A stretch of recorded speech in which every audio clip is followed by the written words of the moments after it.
بنگلہ دیش پاکستان سے الگ ہوا، لیکن اس کے باوجود مجھے یوں لگا کہ جیسے جب یہ واقعہ ہوا ہوگا تو ایک کے بجائے دو مسلمان ممالک ہو گئے ہوں گے، اور اس کے اندر پاکستان سے نفرت نہیں ہوگی، لیکن نفرت حسینہ واجد، شیخ مجیب الرحمان جیسے لوگوں نے بھری۔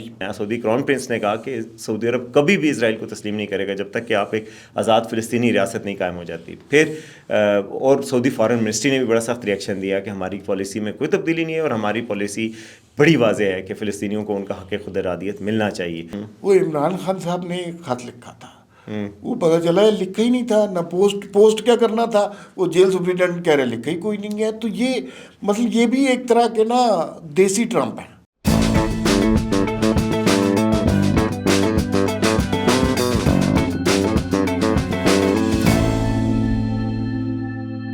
السلام علیکم، وی ٹاک کے ساتھ میں ہوں وسیم عباسی، عمار مسعود صاحب کے ساتھ، اور آج دو انٹرنیشنل خبریں ہیں اور دو لوکل خبریں ہیں۔ پہلے انٹرنیشنل خبریں سنیں کہ جی بنگلہ دیش سے بڑی ڈیولپمنٹ ہوئی ہے، جو ان کے شیخ مجیب الرحمان ہے، ان کا گھر جلا دیا گیا ہے اور وہاں پر مسمار بھی کیا جا رہا ہے، اور بڑی وہاں پر ڈیولپمنٹ سامنے آئی ہے کہ کہاں کیا سے کیا ہو گیا بنگلہ دیش، کیوں یہ سب کچھ ہو رہا ہے، اس پہ بات کریں گے۔ اس کے علاوہ ڈونلڈ ٹرمپ صاحب نے ہلچل مچا دی ہے، پوری دنیا سے رد عمل آ رہا ہے۔ انہوں نے کہا جی غزہ پہ امریکہ قبضہ کر لے گا اور وہاں پر اس کو بڑا بزنس ہب بنائے گا اور سارا کچھ کرے گا۔ اس پر مسلم دنیا نے بڑا سخت رسپونڈ کیا۔ سعودی عربیہ نے کہا کہ ہم فلسطینی ریاست کے قیام تک اسرائیل کو کبھی تسلیم نہیں کریں گے۔ پاکستان کا رد عمل بھی آ رہا ہے، حماس کا رد عمل بھی آ رہا ہے۔ مسلم دنیا اور پوری دنیا کہہ رہی ہے، اور خود امریکی رائٹرز، امریکی محکمہ خارجہ سب پریشان ہو چکے ہیں۔ تو اس پہ بات کریں گے یہ کیا چکر ہے۔ اس کے علاوہ جی عمران خان صاحب نے خط کا کہا کہ جی میں نے آرمی چیف کو خط لکھا، بڑا خط کا تذکرہ ہوتا رہا۔ آج جیل سپرنٹینڈنٹ صاحب کہہ رہے ہیں کہ عمران خان صاحب نے تو خط ہی نہیں لکھا، ان کے سامنے بیٹھے ہوتے ہیں وہ تو ہر وقت، تو وہ خط لکھا ہی نہیں ہے، یہ کیا چکر ہے۔ اس کے علاوہ مریم نواز صاحبہ نے جی آج کہا کہ جی وہ ایکسپینڈ کریں گی اپنی لیپ ٹاپ اسکیم کو دوسرے صوبوں تک، تو پنجاب سے بھی آگے جائیں گی لیپ ٹاپ اسکیم لے کر۔ تو یہ کیا باقی صوبوں میں کیا حالات ہیں اور یہاں پر کیا حالات ہیں، اس پہ بھی بات کریں گے۔ تو مار صاحب سب سے پہلے میرا خیال ہے بنگلہ دیش کی جو صورت حال ہے، وہاں سے خبریں آ رہی ہیں، کبھی کسی نے سوچا تھا کہ بنگلہ دیش اس طرح بدلے گا؟ پہلے یہ ہوا کہ جب حسینہ واجد آج سے 6 ماہ قبل ان کی حکومت کو جلا وطن کیا گیا، مظاہرے ہوئے، اسٹوڈنٹس، اب عوامی اپرائزنگ ہوئی، اسٹوڈنٹس نے مظاہرہ کیا، اس کے بعد ان کو بھارت بھاگنا پڑا ہے۔ پھر اس کے بعد ان کے والد کے مجسمے گرائے گئے، مختلف جگہوں پہ ہم نے دیکھا، ان کے گھر پہ وہ کیا گیا۔ اب یہ ہو رہا ہے کہ جی جو بڑی یہ یادگار جگہ تھی، یہاں پر بڑی یادگار واقعات ہوئے تھے شیخ مجیب الرحمان کے، ان کے گھر کو بھی مسمار کیا جا رہا ہے۔ کوئی 11 گھنٹے آپریشن ہوا، بلڈوزر سب کچھ کر کے، اور بنگلہ دیش میں اس کی ایکسیپٹنس ہو رہی ہے، دوسری طرف وہ پاکستان کے قریب آ رہا ہے۔ تو یہ ایک بڑی تبدیلی کی لہر چل رہی ہے وہاں پہ۔ آپ کو پتہ ہے کہ وہ یہ واقعہ سٹارٹ کس طرح ہوا؟ حسینہ واجد نے سوشل میڈیا پر خطاب کرنے کی کوشش کی اور لوگوں نے، اور اس کو ظاہر ہے وائرل کرنے کی کوشش کی گئی۔ اس پر لوگوں کا بڑا سخت ری ایکشن آیا، اور جب لوگوں کا ری ایکشن آیا، لوگ احتجاج پر آمادہ ہوئے اور وہاں پر توڑ پھوڑ کر، اور یہ تصور بھی نہیں ہو سکتا تھا کہ حسینہ واجد یا شیخ مجیب الرحمان کے گھر کو اس طرح تہو تیغ کر دیا جائے گا۔ حسینہ واجد نے جب یہ سارے مناظر دیکھے تو ایک انہوں نے بیان دیا، انہوں نے کہا عمارت کو تو گرایا جا سکتا ہے لیکن تاریخ کو نہیں بدلا جا سکتا۔ اس بات کو حسینہ واجد خود بھی نہیں سمجھی۔ بنگلہ دیش پاکستان سے الگ ہوا، لیکن اس کے باوجود مجھے یوں لگا کہ جیسے جب یہ واقعہ ہوا ہوگا تو ایک کے بجائے دو مسلمان ممالک ہو گئے ہوں گے، اور اس کے اندر پاکستان سے نفرت نہیں ہوگی، لیکن نفرت حسینہ واجد، شیخ مجیب الرحمان جیسے لوگوں نے بھری، اور پھر انڈین انفلوئنس بھی وہاں پر بڑا واضح تھا۔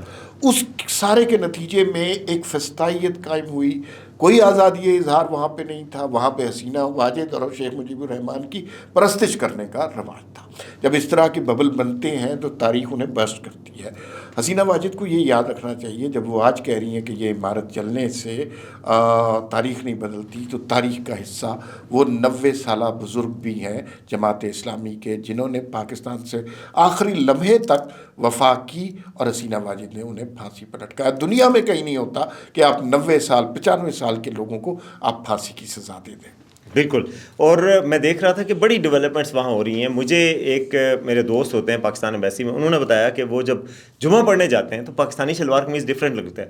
وہ کہتے ہیں راستے میں لوگ پاکستان زندہ باد کے نعرے لگانا شروع کر دیتے ہیں. اس کے علاوہ آپ دیکھیں ٹریڈ کے حوالے سے انہوں نے پاکستان کو خصوصی رعایتیں دی ہیں, کیونکہ حسینہ واجد کے دور میں پاکستان پہ خصوصی پابندیاں تھیں. ہر مال چیک ہوتا تھا, ڈبل ٹرپل چیک, یعنی ایسی ریسٹرکشنز لگی ہوئی تھیں کہ انڈیا کو تو بالکل فری ہینڈ دیا جائے اور پاکستان کو پابندیوں کا وہ کیا جائے. اب پاکستان کی ایئر لائن اب بنگلہ دیش تک ڈائریکٹ فلائٹ شروع کر رہی ہیں, پاکستان سے چینی امپورٹ کی گئی ہے, ٹیکسٹائل میں کوپریشن. تو یہ دو برادر اسلامی ملک, یہ دو قومی نظریہ جو ہے نا دوبارہ سے زندہ ہوا ہے. یہ اندرا گاندھی کہتی تھی کہ ہم نے اس کو دفن کر دیا بحر بنگال میں, اب جو ہے وہ بنگلہ دیش کی عوام نے اس کو دوبارہ زندہ کیا ہے کہ مسلمان جو اسلام کا رشتہ ہے وہ ہر رشتے سے بڑا ہے اور اس رشتے سے ہم پاکستان کے زیادہ قریب ہیں. ٹھیک ہے, یہ بالکل درست ہے. آخری جملہ اس پہ سن لیجئے کہ یہ حالات تو بہرحال پاکستان اور بنگلہ دیش کے مراسم بہتر ہو رہے ہیں. یہ خوش گمانی کسی کو نہیں ہونی چاہیے پاکستان اور بنگلہ دیش دوبارہ یکجا ہو جائیں گے, لیکن یہ خوش گمانی ضرور ہونی چاہیے کہ ہمارے تعلقات برادرانہ ہوں گے اور اس میں کوئی مخامصت نہیں ہے. محبت کا رشتہ جو اسلام کی وجہ سے ہم میں قائم ہے وہ زیادہ طاقتور اور توانا ہوگا, اور اس کے اندر رکھنے ڈالنے والے اب انڈیا میں چھپتے پھر رہے ہیں. ٹرمپ کے حوالے سے بات کر لیتے ہیں. ٹرمپ نے ایک بیان دیا, تباہی مچا دی. ذرا تھوڑی سی آپ بات کریں پھر میں آپ کو بتاتا ہوں. دیکھیں جی, ٹرمپ نے اسرائیل کے وزیر اعظم نیتن یاہو کو ساتھ کھڑا کر کے یہ بیان دیا کہ جی وی ول ٹیک اوور غزہ, غزہ پہ یعنی ہم قبضہ کریں گے, جس میں کہ امپلائی کیا کہ امریکی فوج آئے گی اور غزہ کو جو ہے نا وہ ملیا میٹ کیا جائے گا, ساری عمارتوں کو پھر نیا غزہ بنایا جائے گا. جس طرح وہ کہتے ہیں نیا پاکستان بنانا, نیا امریکہ بنانا, اس نے کہا اس کو توڑ پھوڑ کے نیا غزہ بنایا جائے گا جس میں ہم پوری دنیا کے لوگ آ کے بسیں گے, گویا فلسطینیوں کو ڈسپلیس کیا جائے گا. اور یہ آؤٹ ریجیس قسم کی بات تھی. اس بات سے پھر سعودی عرب کی طرف سے ریئیکشن آیا. سعودی کراؤن پرنس نے کہا کہ سعودی عرب کبھی بھی اسرائیل کو تسلیم نہیں کرے گا جب تک کہ آپ ایک آزاد فلسطینی ریاست نہیں قائم ہو جاتی. پھر اور سعودی فارن منسٹری نے بھی بڑا سخت ریئیکشن دیا کہ ہماری پالیسی میں کوئی تبدیلی نہیں ہے اور ہماری پالیسی بڑی واضح ہے کہ فلسطینیوں کو ان کا حق خود ارادیت ملنا چاہیے. مسلم ممالک کی طرف سے ریئیکشن آ رہا ہے, حماس کی طرف سے آ رہا ہے. میں ایک رائٹر کو دیکھ رہا تھا, نیو یارک ٹائم میں رائٹر نے لکھا کہ یہ اتنا out of the box Trump نے کیا ہے کہ اس کو باکس کی نہیں پتہ لگ رہا کہ باکس کہیں رکھا بھی ہے کہ نہیں ہے. اور یہ خود امریکہ میں بھی امریکی حکام بھی اس کو اون کرنے سے وہ گھبرا رہے ہیں کہ یہ ایسا سولوشن کہاں سے ہم نکالیں اور کیسے کریں. اگر آپ نے نا پوری تقریر سنی ہو تو اس کے اندر اس قدر بہیمانہ سفاکانہ سلوشن پیش کیا ہے اور ہنستے ہنستے, اور ڈونلڈ ٹرمپ نے اپنے قلم سے ایک نقطہ لگایا کہ اسرائیل تو چھوٹا سا ہے, دے نیڈ مور اسپیس. اچھا, پھر فلسطینیوں کے حوالے سے کہہ رہے ہیں کہ یہ اپنے گھروں میں جائیں گے تو وہاں تو ڈسٹرکشن اور ڈیتھ دو چیزیں ہیں. اس کا مطلب ہے کہ کوئی اپنے گھر میں ہی نہ جائے, اور ہم انہیں دوسرے ممالک کے پیسوں سے کہیں اور بسانے کا پلان کر رہے ہیں. اور ضروری نہیں ہے کہ وہ ایک ہی جگہ ہو سکتا ہے 6-7 ممالک کے اندر چھوٹے چھوٹے ٹکڑے بنا دیں تو پیسے آئیں گے. تو اس کے بعد یہ کس قدر ظالم ہے. ان کی آزادی کی تحریک دیکھ لیجئے, ان کی جد و جہد دیکھ لیجئے, ان کی دلیری کی داستانیں دیکھ لیجئے, اور اس کے نتیجے میں ڈونلڈ ٹرمپ نے کتنے ظالمانہ طریقے سے کہہ دیا کہ یہ اپنے طور. اور آپ یہ دیکھیں کہ خود جیوز جو ہیں, جو اسرائیل کلیم کرتا ہے, وہ کہہ رہا ہے کہ جی ہم اپنے ہوم لینڈ والے ہیں.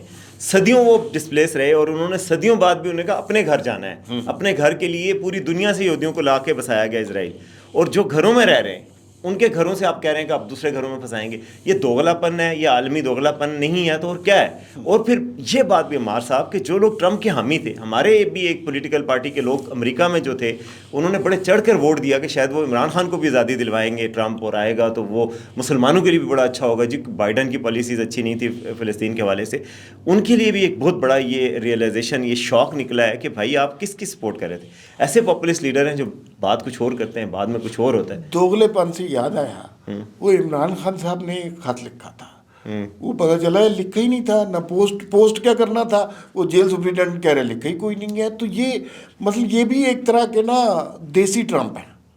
بھائی پاپولسٹ لیڈر تو ساری دنیا کے ایک جیسے ہوتے ہیں نا, اور بڑا فخر سے پی ٹی آئی کے لوگ کلیم کرتے تھے کہ عمران خان اور ٹرمپ ایک جیسے ہیں, سوچتے ایک جیسا ہیں, ویژن ایک جیسا ہے, بڑے وہ سب. تو اب میرا خیال ہے اب میں دیکھ رہا ہوں کہ سوشل میڈیا پہ پی ٹی آئی ڈس اون کر رہی ہے ٹرمپ کو آہستہ آہستہ. ٹرمپ ہیں, اس کے علاوہ جو ایلان مسک ہیں, انہوں نے مسلمانوں کے خلاف الزام لگانے شروع کر دیے نا, برطانیہ کے مسلمانوں پہ گرومنگ گینگز فلانا اس طرح کے الزامات لگانے شروع کر دیے ہیں. تو جو اوورسیز پاکستانیز تھے, جو پہلے سمجھتے تھے کہ ٹرمپ نجات دہندہ ہے ایک, وہ اب سمجھ چکے ہیں کہ وہ ایک مصیبت ہے، اور وہ پہلے عمران خان سے ایکویٹ کرتے تھے. تو خان صاحب نے بہرحال، خان صاحب نیا پاکستان بنا رہے ہیں، وہ نیا امریکہ بنانے کے چکر میں تھے.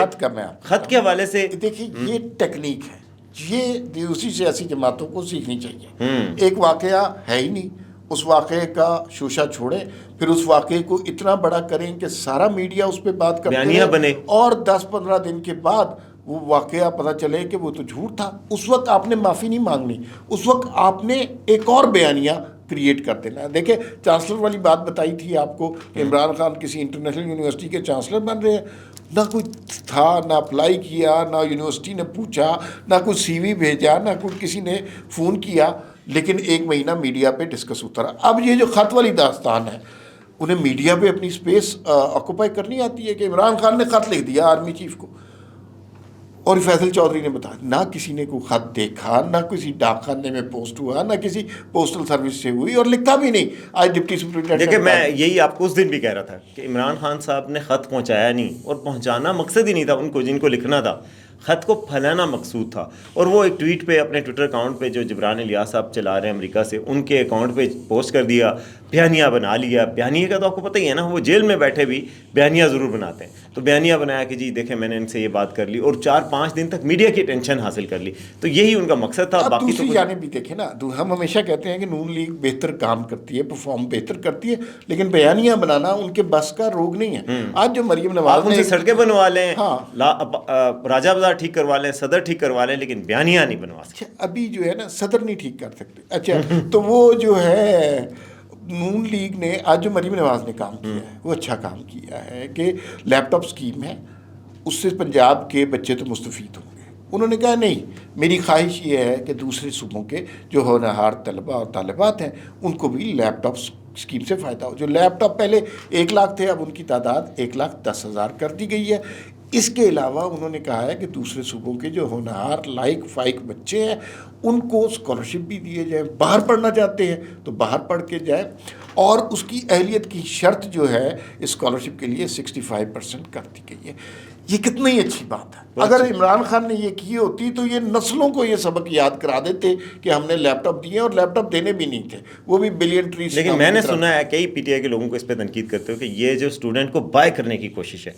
حالانکہ ویسے بائی وہ بھی کر لیتے یار، باقی ساری چیزیں جو اسکیمز ہوتی ہیں، ہیلتھ کارڈ کون سے ایسی اسکیم ہے جس سے لوگوں کا دل جیتنا، یہی مقصود ہوتا ہے نا، بائی کرنے کا منصوبہ ہے مریضوں کو. اور دوسرا یہ کہا جا رہا ہے کہ جی مریم نواز جو ہے وہ اب وزیر اعظم بننے کا خواب دیکھ رہی ہیں، اس لیے باقی صوبوں کے لوگوں تک بھی آؤٹ ریچ پہنچا رہی ہیں. وہ وزیر اعلیٰ پنجاب کے طور پہ ہی نہیں بلکہ قومی لیڈر کے طور پہ چاہ رہی ہیں کہ باقی صوبوں میں بھی اپنی آؤٹ ریچ بڑھائیں اور وہ کریں. ویسے تو آپ کو پتہ نا کراچی کے تاجر نے کیا کہا تھا، انہوں نے کہا کہ ہمیں مریم نواز جیسے وزیر اعلیٰ چاہیے، آپ ہمارے وزیر اعلیٰ کو پنجاب کو دے دیں. اور وہ بعد میں کہتے بھی ہیں کہ لاہور، آپ خود جا کے دیکھ لیں کہ اس وقت لاہور کا حال یا پنجاب کے بڑے شہروں میں جس طرح تجاوزات کے خلاف آپریشن ہوا، جس طرح کلینلینس اب نظر آ رہی ہے، تو وہ ایک اچھا مسابقت پیدا ہو رہی ہے. میں امید کروں گا کہ ثوابی، مردان، پشاور کو بھی ایسا صاف ستھرا کیا جائے، وہاں پر بھی ترقی کی جائے. وہ کیوں نہیں لیپ ٹاپ دیتے؟ بدقسمتی سے یہ مسابقت نہیں پیدا ہو رہی. اگر آپ کراچی کا حال دیکھیں، بلوچستان کا حال دیکھیں، کے پی کا حال، پنجاب کے حالات اس سے بہت بہتر ہیں. ایجوکیشن میں، ہیلتھ میں، انفراسٹرکچر میں، میرٹ کے حوالے سے بہت بہتر ہیں، اور ہمیشہ سے، صرف اس حکومت میں نہیں، ہمیشہ سے. یعنی عثمان بزار صاحب کے دور میں بھی بہتر تھے. اس کے پنجاب تھا ہی بہتر نا، لیکن انہوں نے خراب تو کیا تھا نا عثمان بزار، جتنا کر سکتے تھے. وہ خراب بھی نہیں کر سکتے تھے، وہ بیٹھے رہتے تھے. تو وہ پنجاب بہتر ہے بس. لیکن پرفارمنس ہم نے ماضی میں دیکھا، لوگ پرفارمنس کو اپریشیٹ نہیں کر رہے ہیں. لوگ ایک ان نون نظریے کو اپریشیٹ کر رہے ہیں جو عمران خان لے کے چل رہے ہیں. تو پرفارمنس کا تو عمران خان نے کبھی نعرہ نہیں لگایا.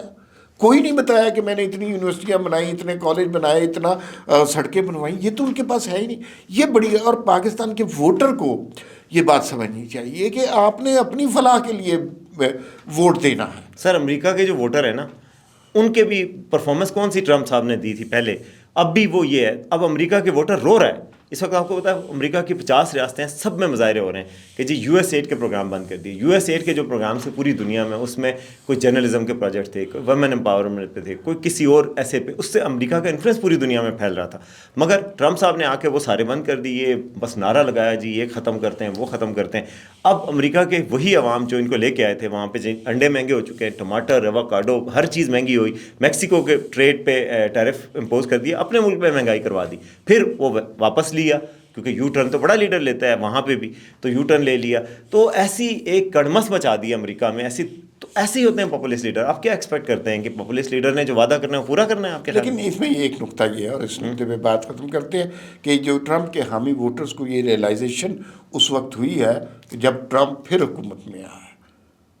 تو خان صاحب کا بھی انتظار کریں کہ حکومت میں آئیں گے اور پھر لوگ سمجھیں گے کہ یہ غلطی ہوگی. میں یہ کہنے کی بھی ضرورت نہیں کر رہا. فی الوقت اتنا ہی.